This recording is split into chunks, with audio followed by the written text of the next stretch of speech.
Hi friends, இன்னைக்கு நம்ம வீட்டில் ஒரு பீர்க்கங்காய் கூட்டு, அப்புறம் பீர்க்கங்காய் தோல்லையே தொகையில் அரைச்சிருக்கேன். இது ரெண்டுமே உடம்புக்கு ரொம்ப நல்லது. அது உங்கள் எல்லாருக்குமே தெரியும். இந்த வெயிலுக்காக கொஞ்சம் நீர்ச்சத்து உள்ள காய்கறி நம்ம சேர்த்துக்கிட்டோம்னா நல்லது. அதனால அதில் நான் பண்ணியிருக்கேன். நான் எப்படி பண்ணியிருக்கேன்னு உங்களுக்கு காமிக்கிறேன். நீங்கள் எப்படி பண்ணுவீங்கன்னு எனக்கு கமெண்ட்ஸில் சொல்லுங்கள். உங்களோட சப்போர்ட் எனக்கு வேணும். என்னோட வீடியோஸ் எல்லாம் நீங்கள் ஷேர் பண்ணுங்கள், லைக் பண்ணுங்கள். சப்ஸ்கிரைப் பண்ணாத ஃப்ரெண்ட்ஸ் கொஞ்சம் சப்ஸ்கிரைப் பண்ணுங்கள். Thank you friends. நான் இப்போ பார்க்கலாம். பீர்க்கங்காய் கூட்டு பண்ணுறதுக்கு ஒரு 5 பீர்க்கங்காய், இது கொஞ்சமாகிடும் வெந்தால், இந்த அளவுக்கு நான் கட் பண்ணி வச்சுருக்கேன். அதோட தோல் எல்லாம் வேஸ்ட் பண்ணாமல் முதல்ல நம்ம கட் பண்ணும்போதே வாஷ் பண்ணிட்டோம்னா அந்த தோல் எல்லாம் நம்ம வேஸ்ட் பண்ணாமல் யூஸ் பண்ணிக்கலாம். இந்த தோல் எல்லாம் தனியாக எடுத்து வச்சுருக்கேன். இது தொகையில் அரைக்கிறதுக்கு. அப்புறம் கூட்டுக்கு கரெக்டாக ஒரு 100 கிராம் அளவுக்கு பாசிப்பருப்பு நல்லா வாஷ் பண்ணி வச்சுருக்கேன். முதல்ல இந்த பாசிப்பருப்பை நம்ம வேக வச்சுக்கலாம். இது பாதி வேகும்போது நம்ம பீர்க்கங்காய் போட்டால் போதும், வேக வச்சுக்கலாம். இப்போ பருப்பு வேகும்போது கொஞ்சமாக பெருங்காய பொடி போட்டுக்கலாம், கொஞ்சமாக எண்ணெய் விட்டுக்கலாம். ஒரு ஸ்பூன் அளவு எண்ணெய் விட்டால் போதும். அப்புறம் கொஞ்சோண்டு மஞ்சள் பொடி போட்டுக்கலாம். பீர்க்கங்காய் தோல் நம்ம இந்த மாதிரி கட் பண்ணி வச்சுக்கலாம். ஏன்னா ரொம்ப அப்படியே நீளமாக இருக்கும்போது உங்களுக்கு வதக்கிறதுக்கு கஷ்டமாக இருக்கும். அப்படியே சின்னதாக கட் பண்ணிக்கலாம். நல்ல இலசாக இருந்தது பீர்க்கங்காய். இலசாக இருந்தால் தான் நீங்கள் அந்த தோலை தொகையலுக்கு அரைச்சா கொஞ்சம் நல்லாயிருக்கும். இல்லைன்னா நாராக இருக்கும். ஒருவேளை இலசாக இல்லைன்னா நீங்கள் அதை தொகையலுக்கு யூஸ் பண்ண வேண்டாம். இந்த மாதிரி முடிஞ்ச அளவு நம்ம பொடியாக கட் பண்ணி வச்சுக்கலாம்.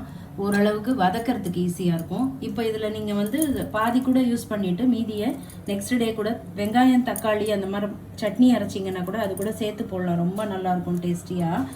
நான் தொகையலுக்கு இப்போ ஒரு 3/4 யூஸ் பண்ணிட்டு கொஞ்சம் நாளைக்கு யூஸ் பண்ணிக்கலான்ட்டு ஒரு 2 நாட்டு தக்காளி, இது நல்ல தக்காளி.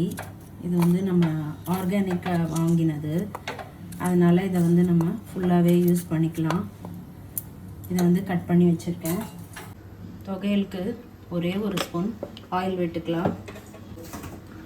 ஆயில் விட்டு ஒரு நல்ல 2 டேபிள் ஸ்பூன் அளவுக்கு உளுத்தம்பருப்பு போட்டிருக்கேன். கொஞ்சமாக வேர்க்கடலையும் போட்டிருக்கேன். இது போட்டாலே தெரியாது, நல்ல டேஸ்ட் மட்டும் நல்லாயிருக்கும். இதில் காரம் உங்களுக்கு எந்த அளவு வேணுமோ அந்த அளவு போட்டுக்கோங்க. நான் ஒரு 4 மிளகாய் வத்தல், ஒரு 4 போட்டாலே போதும், காரமாக இருக்கும். அவ்வளோதான், இதுக்கு மேலே வேண்டாம். செவக்கிற வரைக்கும் வறுத்துக்கலாம்.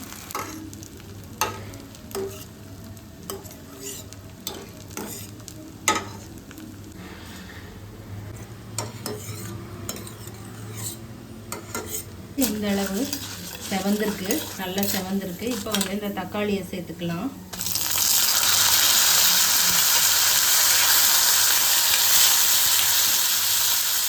தொகையலுக்கும் கொஞ்சமாக பெருங்காயம் போட்டுக்கலாம். அப்புறம் இந்த அளவு புளியும் சேர்த்துக்கிறேன். தக்காளி டேஸ்ட்டு ஒரு மாதிரி இருக்கும், புளியோட டேஸ்ட்டு ரொம்ப புளிப்பாக இருக்காது. நம்ம பீர்க்கங்காய் தோல் நிறையா இருக்கிறதுனால கரெக்டாக இருக்கும். கொஞ்சமாக தக்காளி வதங்கிருக்கு. இது மேலேயே நான் இந்த தோலை போடுறேன். கீழே கொஞ்சம் தக்காளி வதங்கினதும் திருப்பி விடலாம். நான் வதக்கி விடுற அளவுக்கு கடாயில் இடம் இருக்கிற அளவுக்கு இந்த அளவு தோல் போட்டிருக்கேன். கொஞ்சம் தோலை நான் நிறுத்திட்டு இருக்கேன். இது நம்ம வேறு ஏதாவது சட்னி அரைக்கும்போது இதையும் சேர்த்து வதக்கி போட்டுக்கலாம், வேஸ்ட் பண்ணாமல். தொகையலுக்கும் கொஞ்சமாக மஞ்சள் பொடி போட்டுக்கலாம். தேவையான அளவு உப்பு போட்டுக்கலாம். அப்போ அந்த தக்காளி இதெல்லாம் சீக்கிரமாக உங்களுக்கு வெந்துடும்.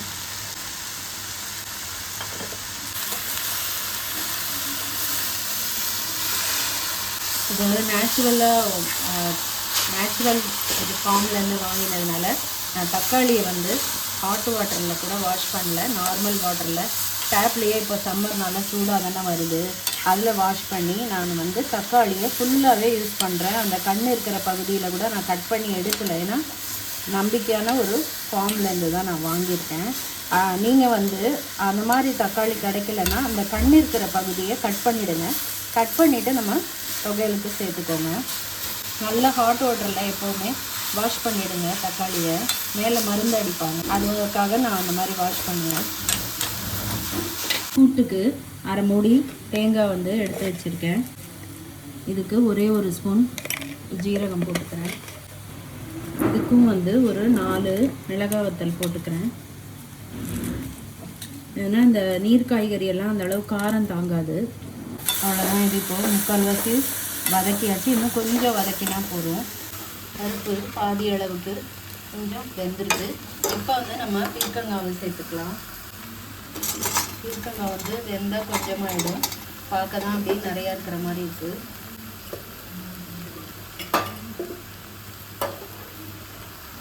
பீர்க்கங்காவை போட்டதுக்கப்புறம் கொஞ்சமாக மிக்ஸ் பண்ணி விட்டுக்கலாம். ஏன்னா அடியில் பருப்பு இருக்கும்போது சில சமயம் அடியில் தீஞ்சிடும், பாசி பருப்பு வேறு. கிளறி விட்டாச்சு. கிளறி விட்டுட்டு நம்ம மூடி வச்சுக்கலாம், கொஞ்சம் நல்லா வேகட்டும்.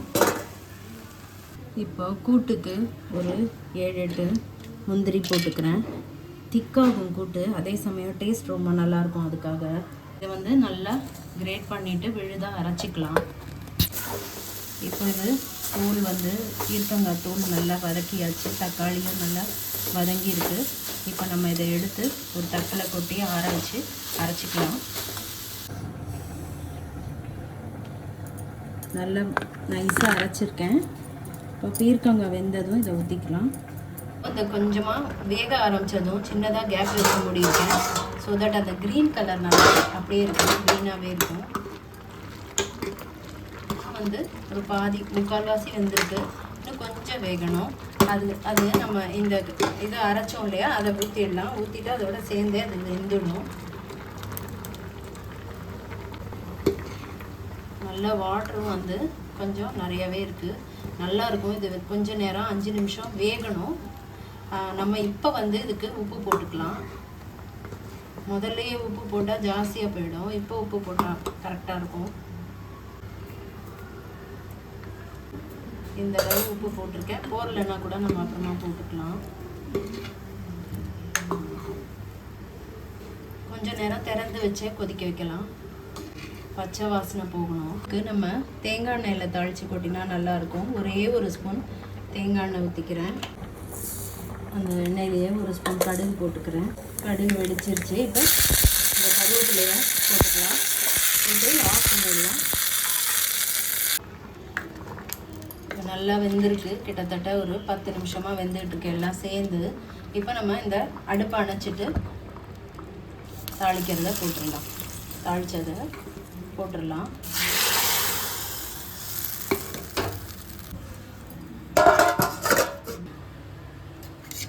தொகையலுக்கு வறுத்து வச்சுருக்கோம், நல்லா ஆறி இருக்குது. இப்போ இதை போட்டுட்டு உப்பெல்லாம் போட்டுட்டோம். உப்பு, புளிப்பு, காரம் எல்லாமே அதில் போட்டிருக்கோம் இல்லையா.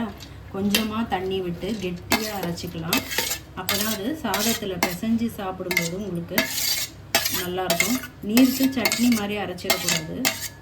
தண்ணி கொஞ்சம் கொஞ்சம் விட்டு நம்ம அரைச்சிக்கலாம். இதில் ஃபைனலாக நான் வந்து அரைக்கும்போது கொஞ்சம் கொத்தமல்லி, பச்சை கொத்தமல்லி பிச்சு போட்டு இதையும் சேர்த்து நம்ம அரைச்சிக்கலாம். ஒரு சுற்றிட்டு தண்ணி கொஞ்சமாக விட்டு அரைச்சிக்கலாம். இப்போ வந்து லைட்டாக ஒரு தடவை அரைச்சிருக்கேன். அரைச்சிட்டு இந்த மாதிரி ஸ்பூனில் திருப்பி விட்டுட்டு பாருங்கள், ஸ்பூனில் இந்த மாதிரி நம்ம அரைச்சதுக்கப்புறமா ஒரு தடவை நல்லா அப்படி திருப்பி விட்டு அரைக்கலாம். தண்ணி மட்டும் நிறைய விட்டுற வேண்டாம். அப்படி அரைச்சா தான் நல்லாயிருக்கும், கெட்டியாக இருக்கும். கையில் அப்படி உருட்டுற மாதிரி நல்லா கெட்டியாக இருக்கணும். அப்போ அந்த சாதத்துக்கு நீங்கள் பிசைஞ்சு சாப்பிடும்போது இந்த மாதிரி கெட்டியாக இருந்ததுன்னா நல்லாயிருக்கும். இந்த மாதிரி அரைச்சி எடுத்து வச்சுக்கோங்க. இதான் ஃப்ரெண்ட்ஸ் இன்றைக்கி நம்ம வீட்டு சமையல். நல்ல ஒரு பீர்க்கங்காய் தொகையல், சத்துள்ள பீர்க்கங்காய் கூட்டு. பீர்க்கங்காய் உடம்புக்கு நிறைய நல்லது பண்ணும். நிறைய ஃபைபர் இருக்குது, நிறைய விட்டமின்ஸ் இருக்குது. நல்லா ஹைட்ரேட்டடாக வச்சுக்கும் இந்த வெயிலுக்கு. அதனால் இந்த மாதிரி நீங்களும் பண்ணுங்கள். பண்ணி பார்த்துட்டு எனக்கு கமெண்ட்ஸில் சொல்லுங்கள். தேங்க்யூ.